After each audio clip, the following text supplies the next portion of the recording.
This episode is brought to you by Soultaker Fightwear, proud partners of the Jiu Jitsu Lou podcast.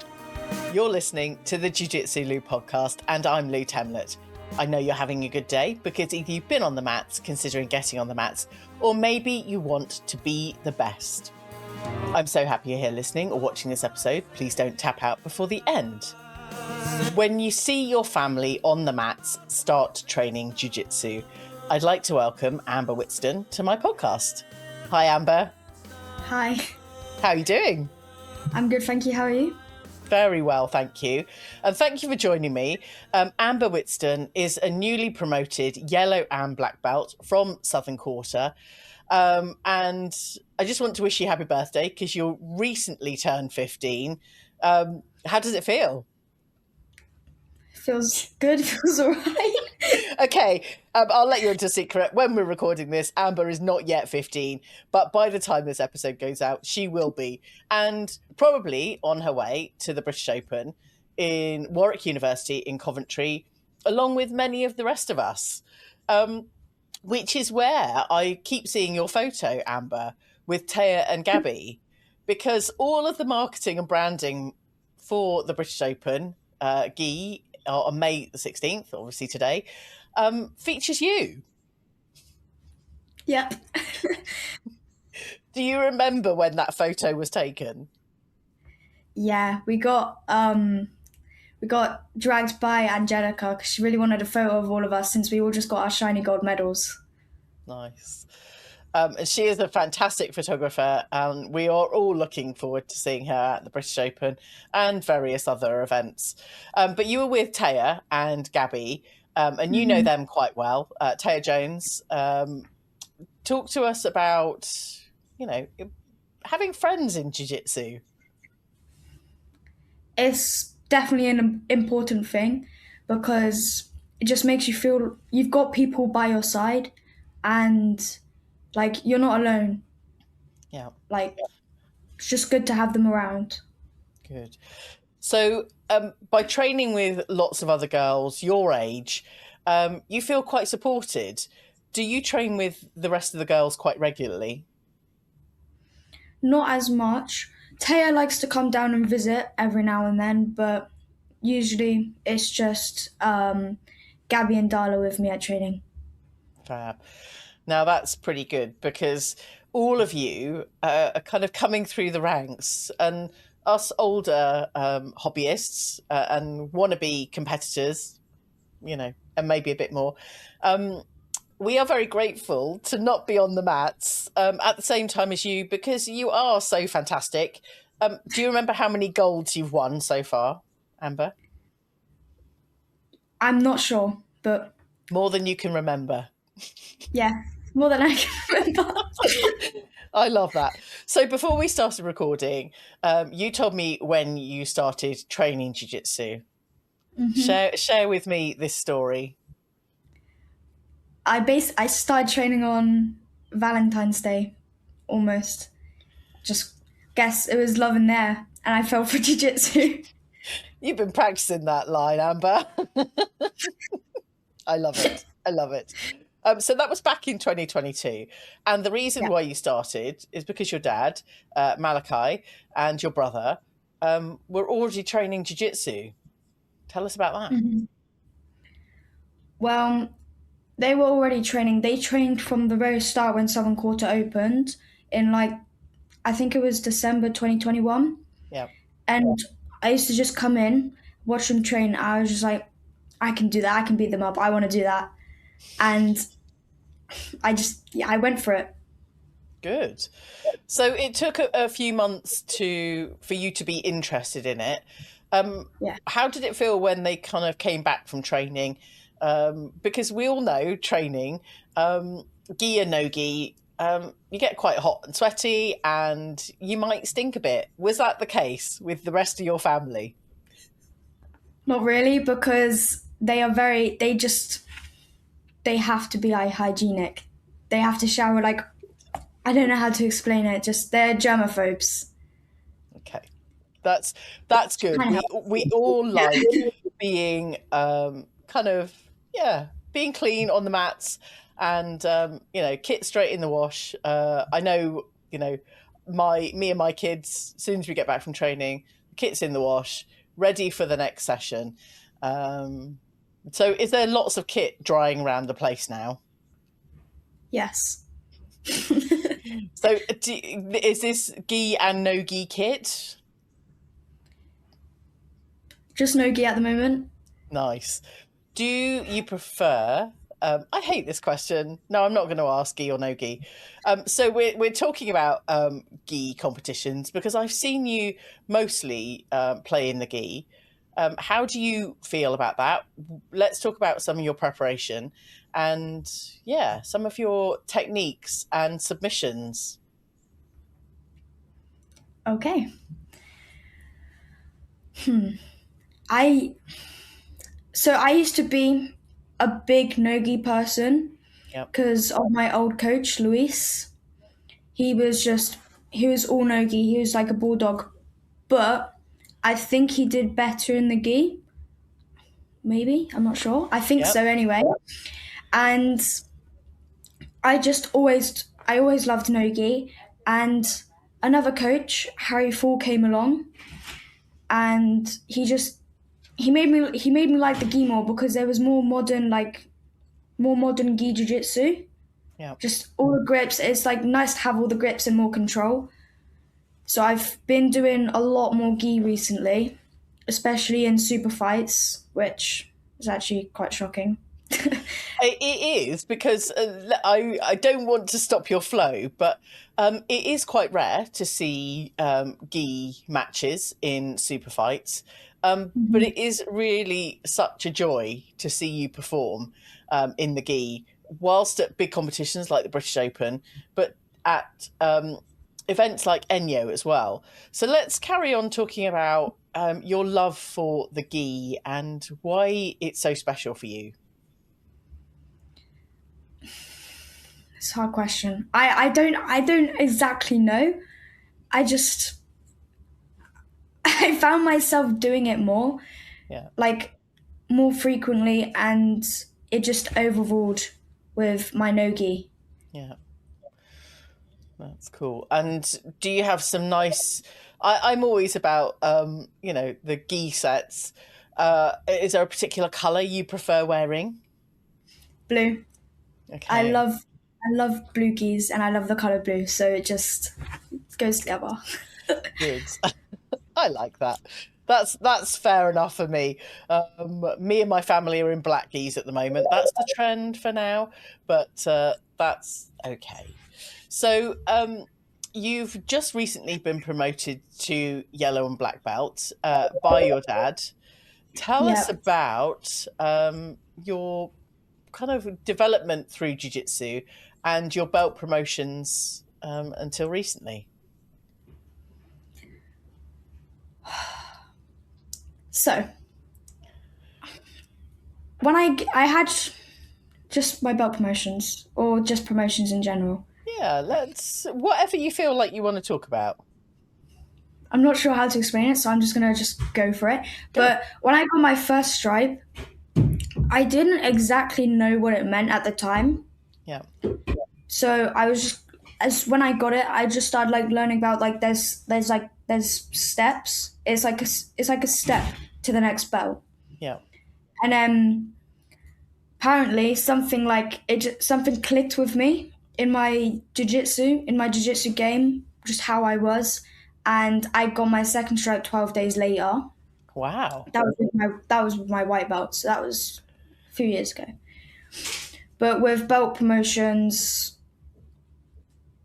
they feel good, but now it just feels. Obviously, it still feels good getting a belt promotion, but it feels almost normal because kids have more belts to keep them like going, Yeah, and adults just have a few. I get it. Now, you mentioned getting your first stripe and then your second stripe 12 days later. What do you think changed in your game at that point? I think I just started going for it more. Started just Nice. charging at people. Like the people say I'm like a bulldog, and and I just charge at them, and I think that's what happened. I love it. So getting that first stripe really was the kind of turning point for your, I don't know, drive in jiu-jitsu. Yeah, you could say So that. good. Did you see anyone else performing at that stage, or training jiu-jitsu that you were inspired by? Not really. I didn't know a lot about like a lot of fighters Yeah. back then, but now like I wouldn't say I know a lot about a lot now, but like I still like I found some inspiration from people, Yeah. girls, fighters. I think it's fabulous getting your first stripe. Did you feel like it was, a really a surprising kind of promotion at that point? Were you surprised to get your first stripe? I was very surprised. Ah. I am so intrigued as to what changed in those 12 days. I wish I could have seen your training at that point, and be as inspired as you were to just keep driving and do more. Have you seen the speed of progression throughout the rest of your stripes and the rest of your belts since then? I'm not sure exactly. I used to so when I just got my solid yellow belt, Yeah, I used to struggle with like I used to struggle like finding progression, yeah, and then like it used to be like everything used to be really difficult for me, like training, competing. But then when I went to the British Open and I just went for it again, like I did when I between those 12 days when I got my second stripe, yeah, just went for it. I started seeing more progression from there, like after the British Open. yeah. So That is so good. And just to reflect back on those 12 days, I just think it's really special. The fact that you remember it so clearly as well, and you're using that for inspiration to keep pushing yourself forward to the next promotion and the next promotion. I think we're going to see, I mean, we're already seeing incredible things from you, Amber, which is just amazing. thank you. Do you, um, so you train gi and no gi at Southern Quarter. I was very honoured to be able to have a round with you when I visited Southern Quarter for an open mat. What a fantastic venue. How do you enjoy training there? Well, I it's just it's really nice space really. You got the gym downstairs, that's just for everyone. Yeah, And then some really nice you got change room showers, nice cafe upstairs next to the dojo. Like if you get hungry after training, just snack on something. But it's very different to everyone else yeah, because sometimes you go to visit other places and they'll just have mats. yeah. I mean, it is an absolute privilege to visit Southern Quarter, and it's in Amesbury, which is near Salisbury, which is where I grew up. But I wasn't privileged enough to have a gym at that point to start training jiu-jitsu. I didn't start training until recently. But if you're in the area, do drop Southern Quarter a line and get yourself over there for a visit because it's an exceptional venue. Now, how many days do you train at Southern Quarter, Amber? I train every day. So let's hear about what that looks like. Is this just after school, or are Um, there it's more? it's after school. I do so after school. I walk straight to Southern Quarter. It's not that far of a walk. It's not too bad, and I'll help out with coaching little kids class and the mid kids class, Yeah. and then I'll train myself teens and then adults every day. So every single day. Well, besides weekends because don't have school. Okay. That is just exceptional. And to be able to walk to the gym, um, some of us have to drive. I know you're not of driving age yet, but just have a gym in walking distance from school or work or home even. You've got it made, Amber. Yeah, I'm lucky. You are very lucky, but we all, are in different positions, and you could be doing completely different hobbies, but you've chosen to do Brazilian Jiu Jitsu. And we are so grateful to have you on the mats and showing up in all of these events and super fights and competitions and just doing what you're doing. Now, I had a chat with your dad, Malachi, before this episode, and he was saying that you do a bit more helping out at the gym. Is that right? Do you In which? help cleaning the mats and Oh tidying yeah, up? And so yeah, I do. it's not just training. You are, supporting more than probably most people at the gym at the moment. Is that right? Yeah, I basically live there at this point. But you're walking to the gym, you're doing the classes, you're helping out with classes, you're doing the classes, and then you're clearing up afterwards. That is Yeah, just some dedication, and you enjoy all of it. yeah, because I just love being there, so I don't really mind. I think you're exceptional, and to give children, young adults like yourself, the opportunity. Some people wouldn't go as far as you do and put so much effort into all aspects of, um, training Brazilian Jiu Jitsu and helping out at the gym and kind of cleaning the mats after. Yeah, What is your life dream, Amber? my life dream Mm. in Brazilian Jiu Jitsu, right? Or just my Well, I life mean, dream. just in general, I'm interested because your work ethic sounds just exceptional already, and you're only 15.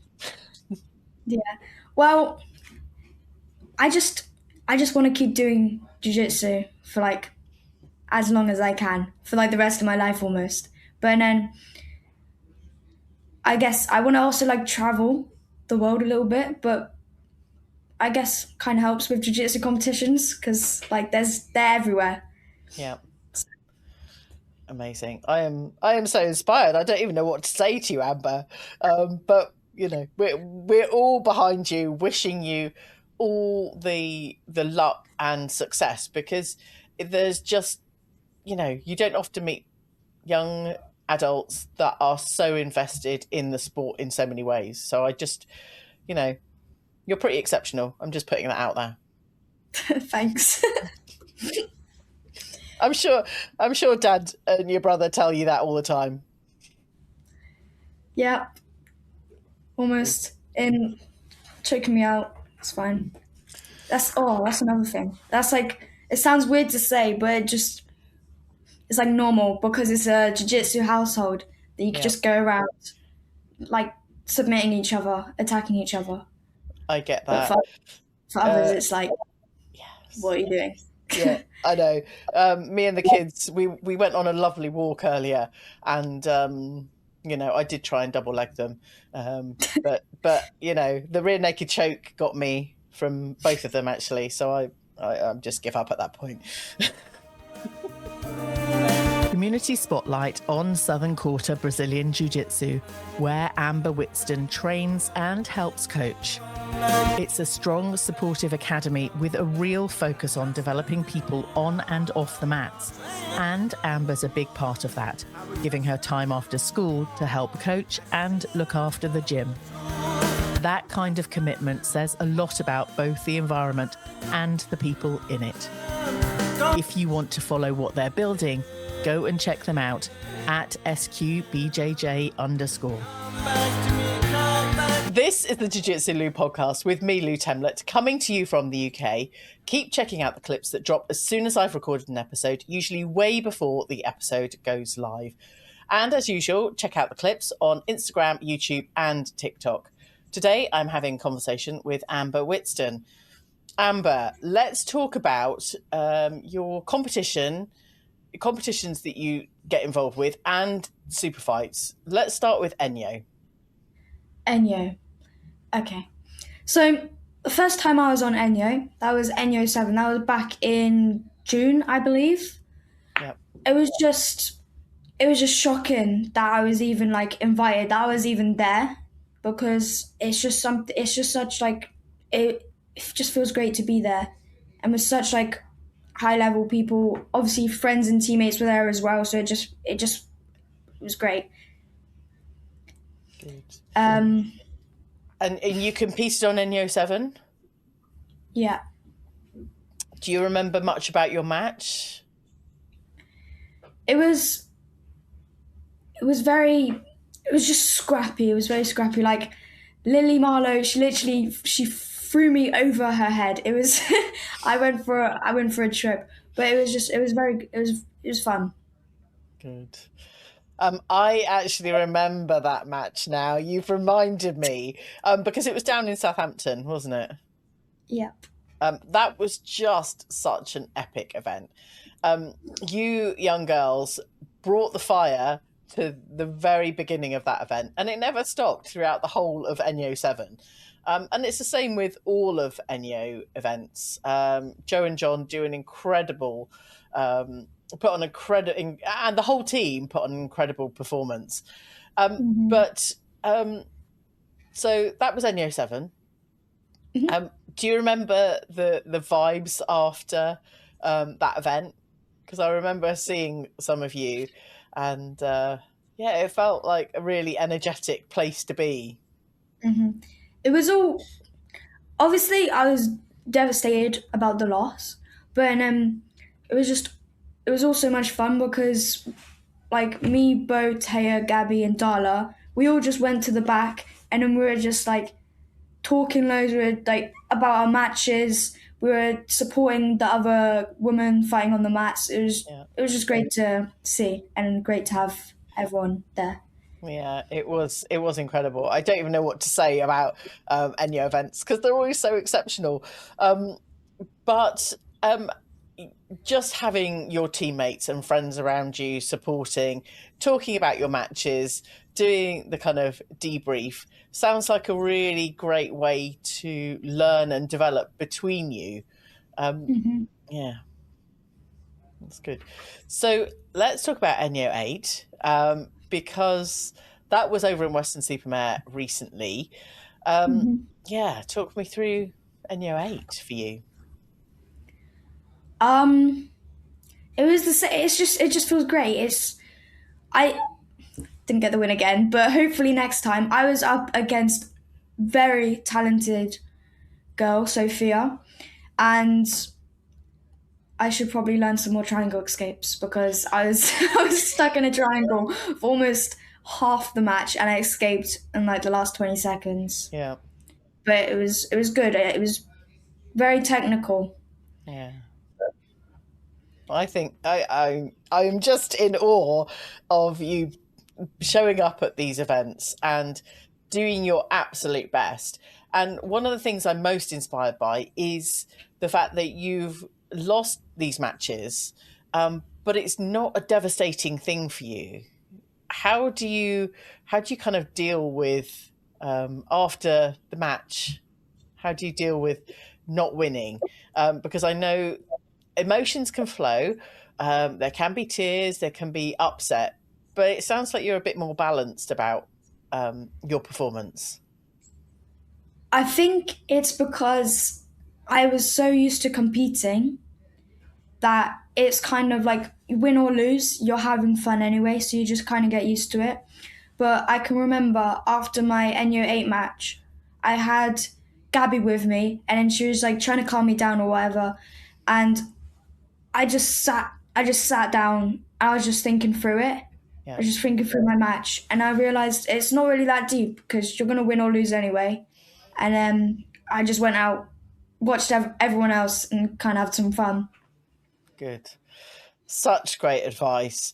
I mean, you win or you lose. It's a 50-50, isn't it? Yeah. That's very logical. I like that. I'm going to take that mindset, It's a 50-50 going into the British Open, which hopefully everyone's listening to this episode on the way to the British Open, because it'll be out. It was out at 6 o'clock this morning. Yeah, it's a good way to listen and learn from someone so experienced in super fights.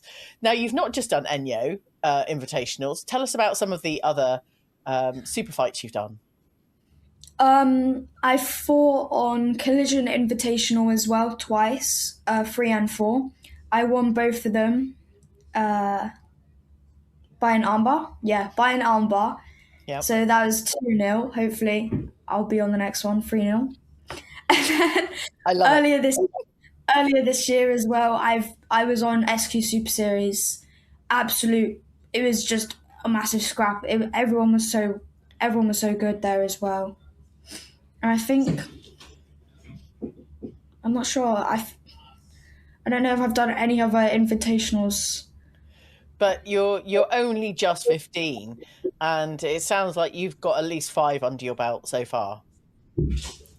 Yeah. That's pretty epic.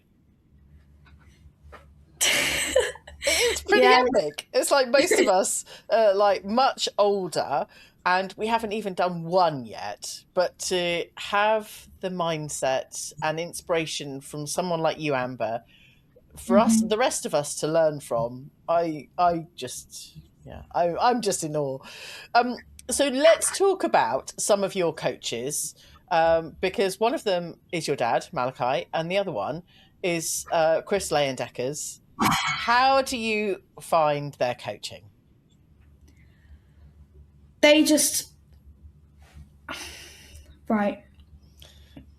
My dad, it's a lot of detail, but he just they both try to push everyone as much as they can because they know they have it in them. And then Chris, he tries to kill us. Okay. Not literally, but it's like it's not every day, but it's like competition. Like he just tries to push everyone as much as they can, and like once a week we'll do like strength and conditioning classes with him as well. So that's like so good. I really love hearing about coaches that have the belief in their students to, keep pushing and keep learning and, winning jiu-jitsu matches and just, keep winning at life, because it sounds like it's a real inspiration to drive you forward and want to do more by having coaches that are just supporting you and pushing you to do more. And obviously you want to do more as well, which is great. Definitely. Just It's good. What did you want to say? Anything else? I don't know. I was going to say something, but then I forgot. And then it just helps you believe in yourself a bit more when your coaches know that you have it in you. Yeah, it is really important. And it sounds like you take a lot of value from that, knowing that someone else believes in you. But I think there's a massive percentage where you believe in yourself, Amber. Does that sound about right?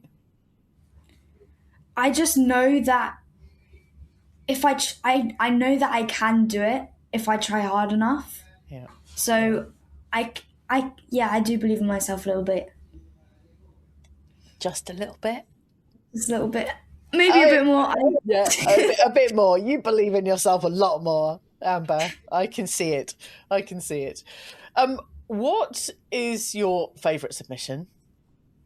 My favourite submission? IBJJF. I'll start with IBJJF legal rules. That would be an armbar. Yep. I used to be called Amber Armbar for 2 reasons. Because I armbar everyone, and there was a period of time where I would get armbarred by everyone. And then a matrix plug choke. That is my favourite choke. Okay, can you explain this matrix choke thing? So you it's in the gi. Yep. It's going to be very hard to explain because I'm not the best at explaining. But you're going to grab the lapel. Yep. And then Oh my goodness. I have a video of me doing it with Harry Ford, a little breakdown on my Instagram. Okay. Amber BJJ with underscore on the All end. right. We'll go over there. Will you send me the link so I can put it in the show notes so that we can all reference this matrix? What is it? A matrix plug choke? Yeah, Matrix plug choke. I have never ever heard of this submission before. I'm It learning might something. it might be called something different to everyone else, but I know it as the Matrix plug choke. So Okay, good.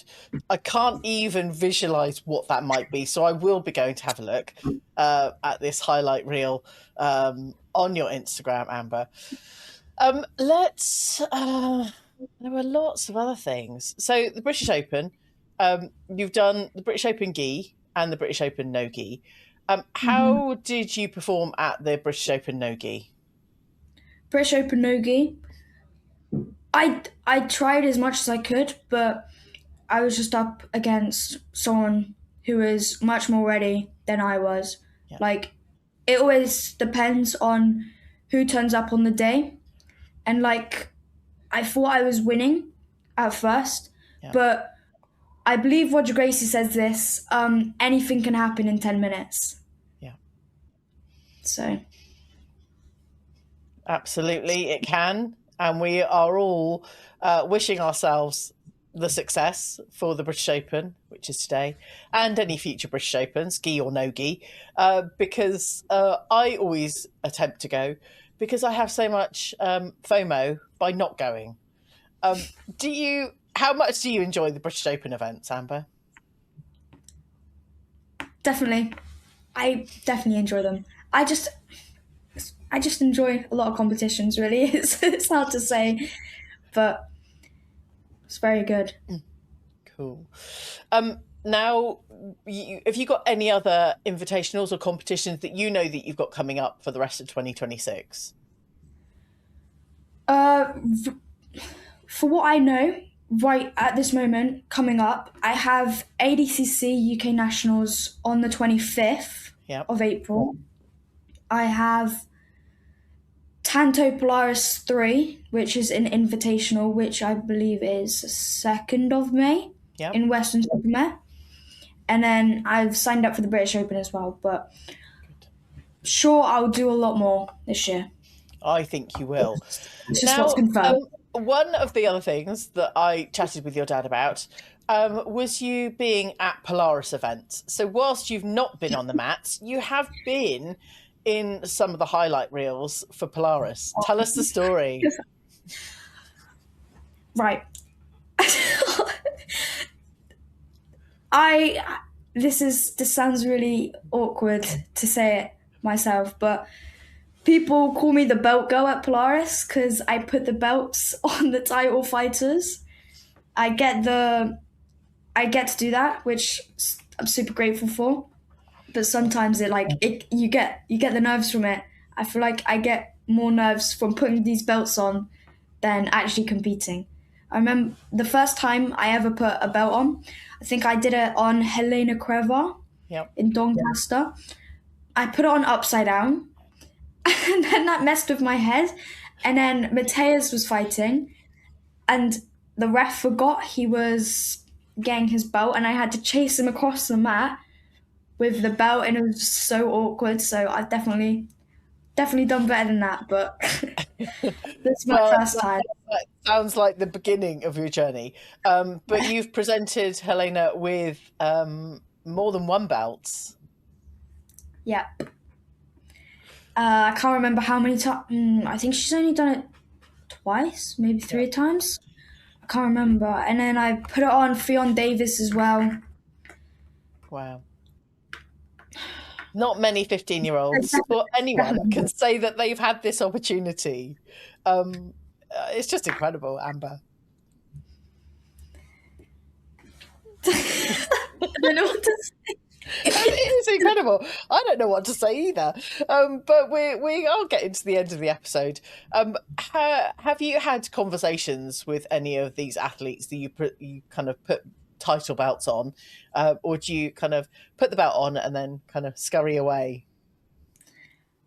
bit of both. I put the belt on and then I have to stay on the edge of the mats. Yeah. So for the like content, and then I run away and I feel really awkward. And like after, if I have a friend with me, because I get all access passes, Yeah. I'll go to the backstage and I'll try find the fighters and talk to them and try get a photo. But sometimes it's like there's nothing to say. But Yeah. I remember last Polaris, I was talking to Sarah Galval, and she Yeah. actually tried to make conversation. She wanted to talk to you, so that felt a bit different. That felt good. Nice.